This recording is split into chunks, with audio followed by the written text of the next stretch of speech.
Saya memilih mengabaikan halusinasi yang tetap ada, kata Nas. Assalamualaikum warahmatullahi wabarakatuh. Kali ini kita akan berbicara tentang schizophrenia. Kisah ini saya dedikasikan dan saya sharing untuk penderita, orang-orang di sekitar penderita, gangguan mental, bipolar, schizophrenia, atau gangguan mental yang lainnya. John Forbes Nash.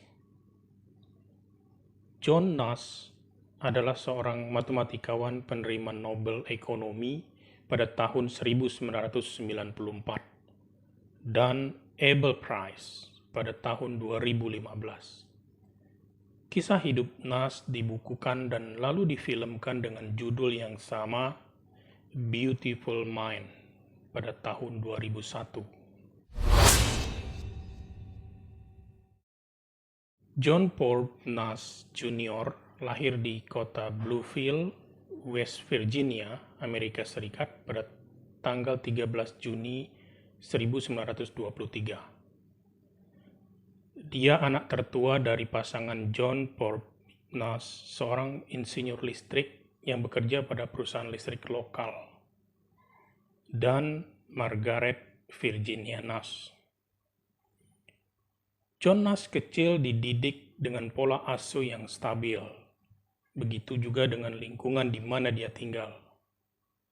Sylvia Nasar, penulis biografi Nash, menggambarkan Nash adalah seorang yang cerdas, ingin tahu, walaupun tidak terlalu berbakat, dan bahwa benar ada kecanggungan sosial, ketidakdewasaan, yang kemudian hari menjadi salah satu ciri khasnya.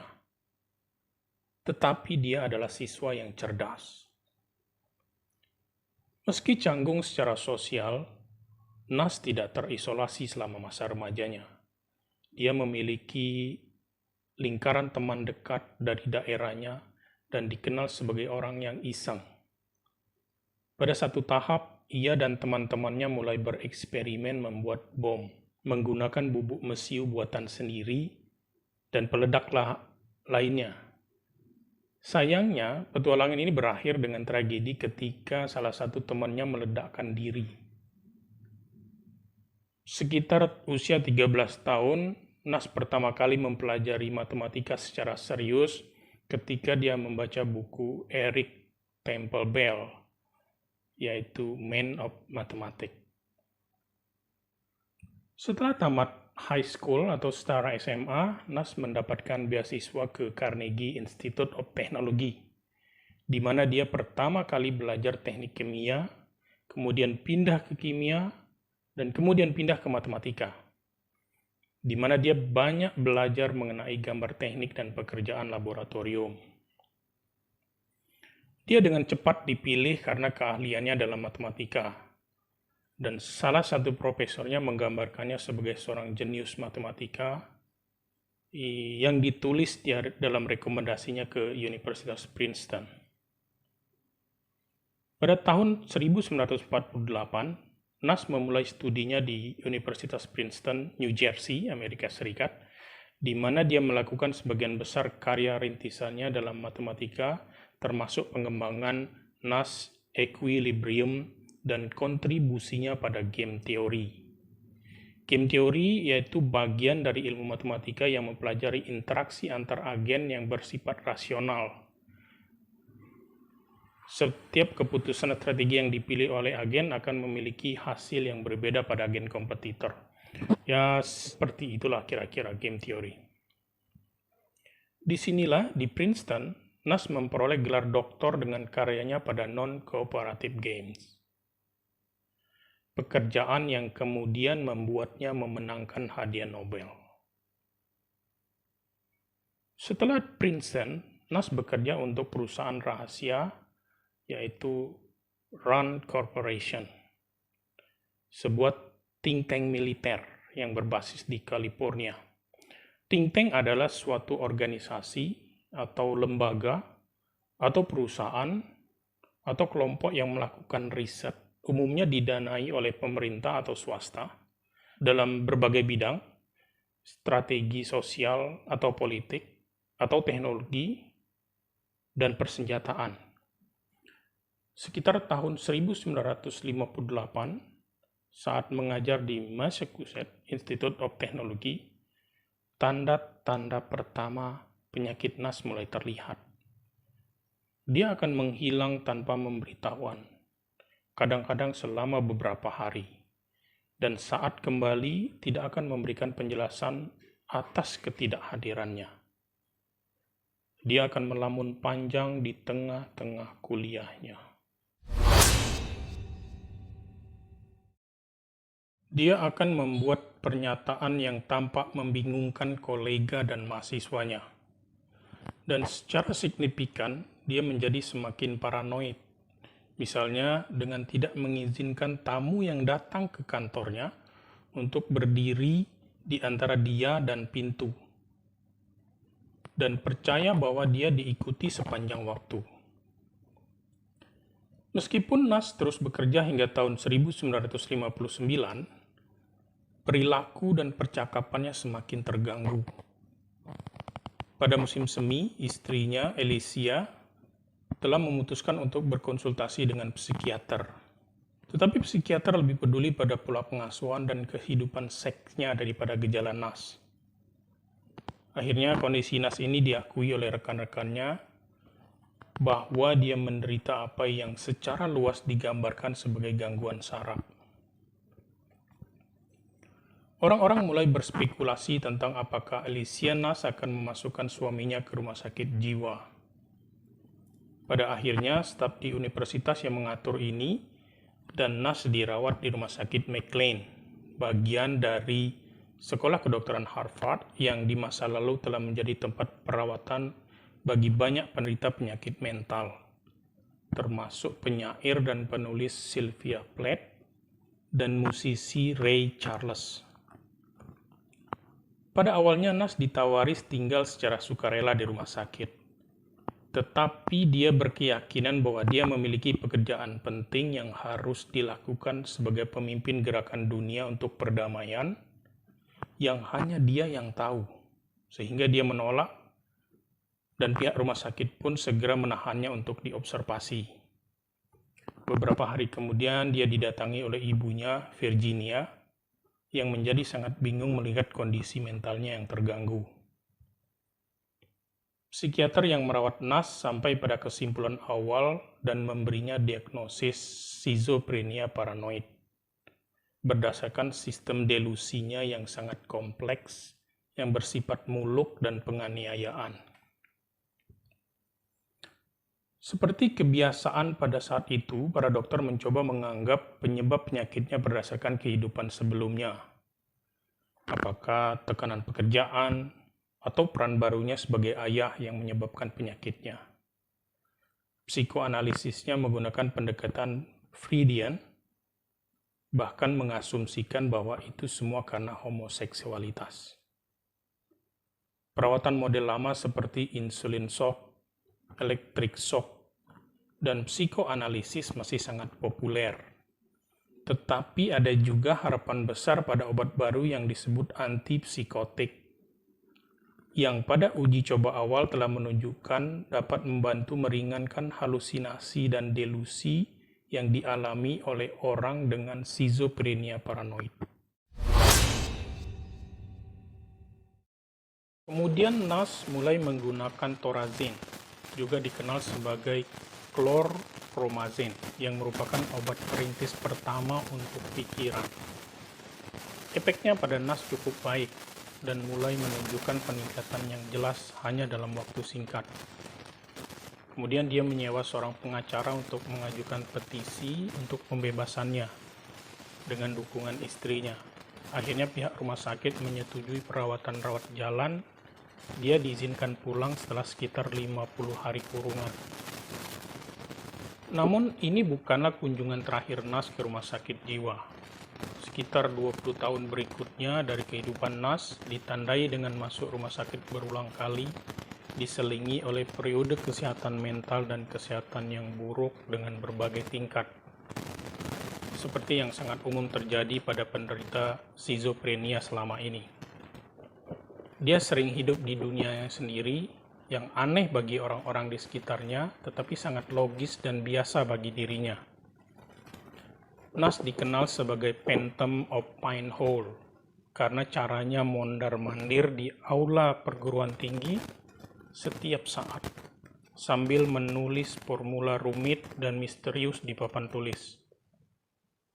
Tetapi komunitas akademik di Princeton sangat mendukung dan pekerjaan sering ditemukan untuk Nas pada saat dia bisa bekerja. Penyakitnya selama periode ini tidak menghalangi dia untuk menyumbangkan beberapa karya yang sangat orisinal dan pekerjaan dengan keahlian tingkat tinggi. Selama satu episode kesehatan yang buruk, Nas berkeliling Eropa mencoba untuk meyakinkan berbagai pemerintah Eropa untuk memberinya status pengungsi. Dia bahkan berhasil melakukan perjalanan melintasi tirai besi ke Jerman Timur, yang sangat mengkhawatirkan pemerintah Amerika Serikat, mengingat pekerjaan sensitif yang sebelumnya saat dia berada di perusahaan RAND. Saat itu, dia menghabiskan waktu dengan obsesif menganalisis bagian-bagian dari Alkitab dan mencoba menemukan relevansinya dengan kehidupannya sendiri. Dia menganalisis pola sistem bilangan seperti nomor Köchel yang digunakan untuk membuat katalog simfoni Mozart, untuk menemukan pola yang dapat dia kaitkan dengan kehidupan istrinya dan anaknya, yang sering terjadi ketegangan selama ini, dan dia menghabiskan waktu lama terpisah dari mereka. Para dokter mencoba perawatan lama seperti shock insulin bersama dengan obat yang baru seperti obat antipsikotik.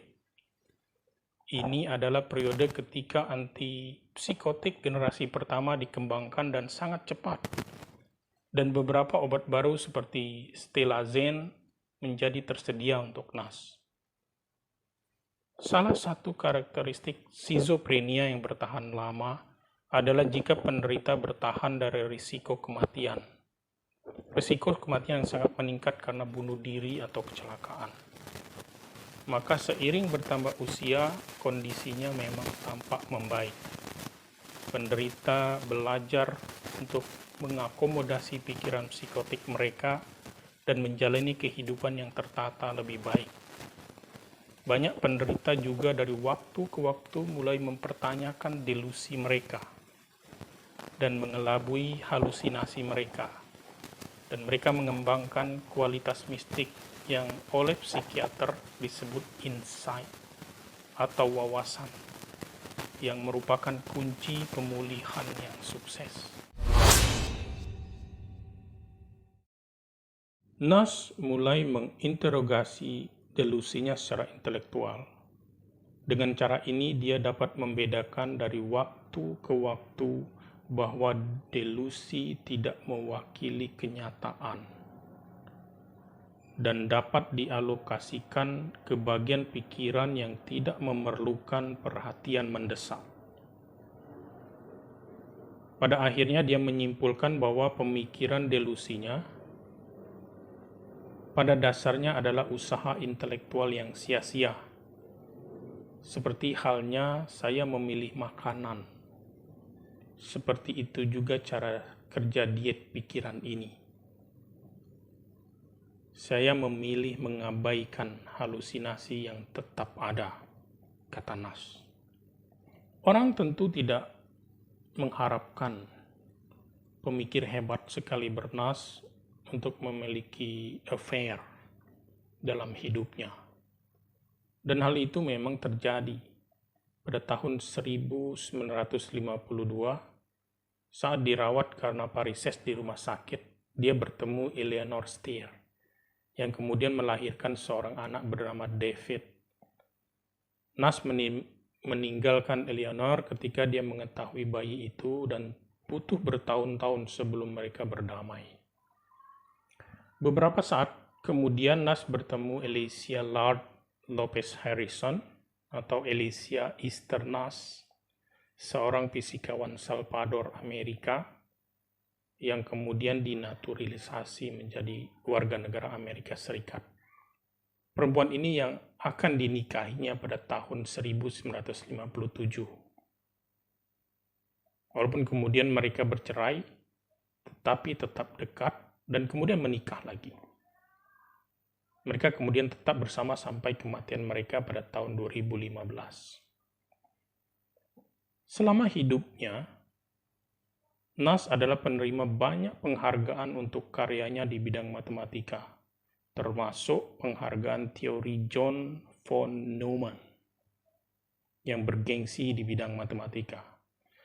Tetapi mungkin dia akan paling dikenang untuk penghargaan Nobel Memorial di bidang ilmu ekonomi yang diberikan pada tahun 1994.